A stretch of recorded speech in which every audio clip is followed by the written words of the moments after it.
ప్రభు అయిన యేసుక్రీస్తు వారి నామంలో మీ అందరికీ కూడా నా హృదయపూర్వకమైన వందనాలండి. ఈరోజు మనం మాట్లాడుకోబోయే అంశం గురించి ఒక చిన్న ప్రార్థన మనం చేసుకుందాం. పరిశుద్ధుడా, ప్రేమగల తండ్రి, మాకు ఇటువంటి సమయాన్ని, ఇటువంటి జ్ఞానాన్ని దయచేసినందుకు మీకు స్తుతులు, స్తోత్రాలయ్యా. ఈ అవకాశాన్ని దయచేసినందుకు నిన్ను ఎంతగానో స్తుతించి ఆరాధిస్తున్నాం ప్రభువా. నేను ఈరోజు జరగబోయేటటువంటి ఈ కార్యక్రమాన్ని మీ చేతులకు అప్పగించుకుంటున్నాం. ఈరోజు మాట్లాడుకోబోయే అంశమును నైనా మీరే మాతో మాట్లాడి మీ పరిశుద్ధాత్మ ద్వారా అనేకులకి మాట్లాడించుకున్నటకు సహాయం దయచేయండి.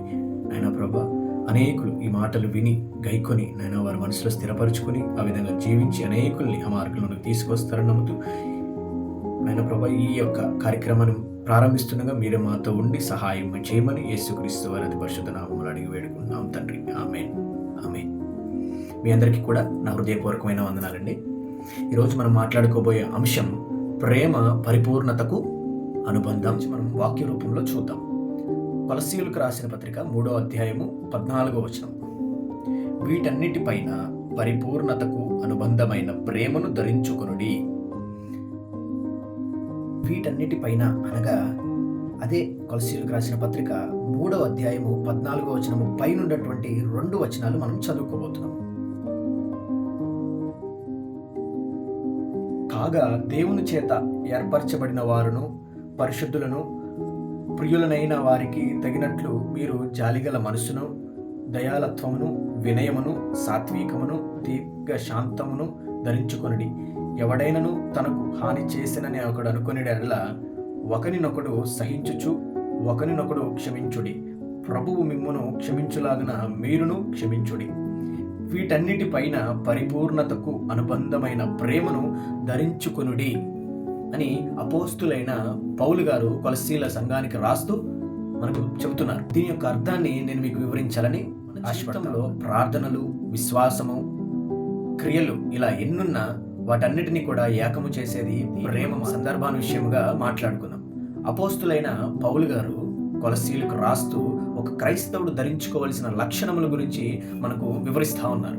అవి ఏమిటంటే దయ, వినయం, సాత్వికం, దీర్ఘశాంతం అనేటటువంటివి ఒక క్రైస్తవుడికి ఉండవలసిన లక్షణములని అపోస్తులైన పౌలు కొలస్సీలకు రాస్తూ మనకి కూడా తెలియజేస్తా ఉన్నారు. అదేవిధంగా మనము ప్రేమ అనేది ఒక ఆభరణము.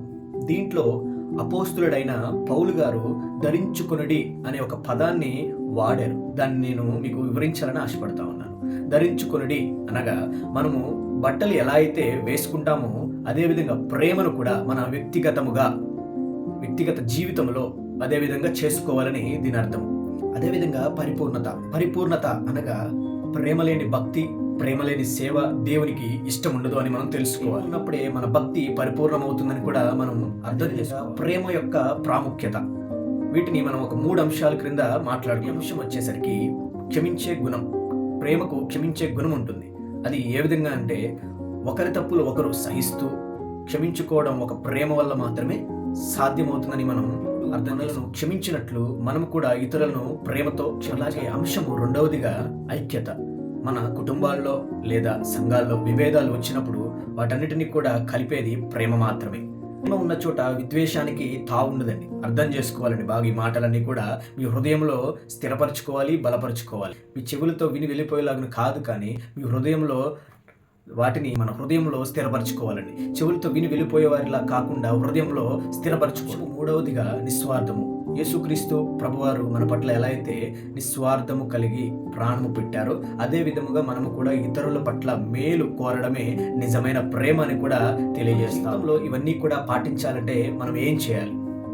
మొదటిగా ఈ రోజు నుండి మనం మాట్లాడే మాటలో కఠినత్వాన్ని పక్కన పెట్టి ప్రేమను మనం నింపుకోవాలి. వారితోనూ మన శత్రువులతో కూడా ప్రేమగా మెలగా. దేవుని చిత్తం ఏమైందంటే దేవుడు మనలను ప్రేమించారు కాబట్టే ఈ రోజు వరకు కూడా మనం ఇలా ఉన్నామని మనం తెలుసుకోవాలి. ఇదే ప్రేమను ఇతరులకు కూడా, అందరికీ కూడా చెప్పాలనుకుంటున్న విషయం ఏమిటంటే అందరూ కూడా జాగ్రత్తగా గుర్తుంచుకోండి.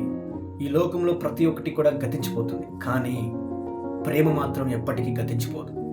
ప్రతి ఒక్కరు కూడా అది తెలుసుకోవాలి.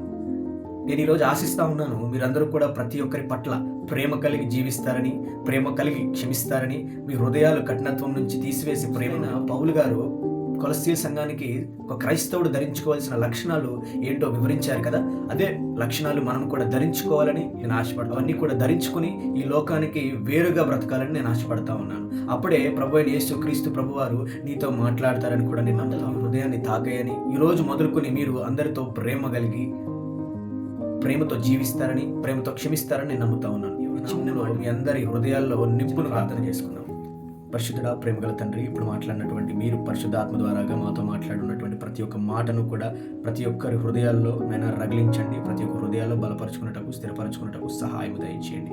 మాటలు వినివారు ఇల్లువారులా కాకుండా ప్రభా హృదయంలో స్థిరపరచుకుని వారు అలా జీవించి నేను అనేకుల్ని ఆ విధంగా జీవించటకు సహాయం దయచేయమని అడుగుతూ ఉన్నాను. ప్రతి ఒక్కరికి కూడా ఈ సువార్త విలువగా వెళ్ళుటకు, అదేవిధంగా ప్రతి ఒక్కరు మారు మనసు పొంది రక్షణ భాగ్యాన్ని పొందుటకు సహాయం దయచేయమని, నీలాంటి ప్రేమను, నీలాంటి క్షమించేటటువంటి ప్రేమను మాకు దయచేయమని, దయను, కరుణను, అయినా దీర్ఘశాంతములను, వినయమును మాకు దయచేయమని అడిగి వేడుకుంటా ఉన్నామయ్యా.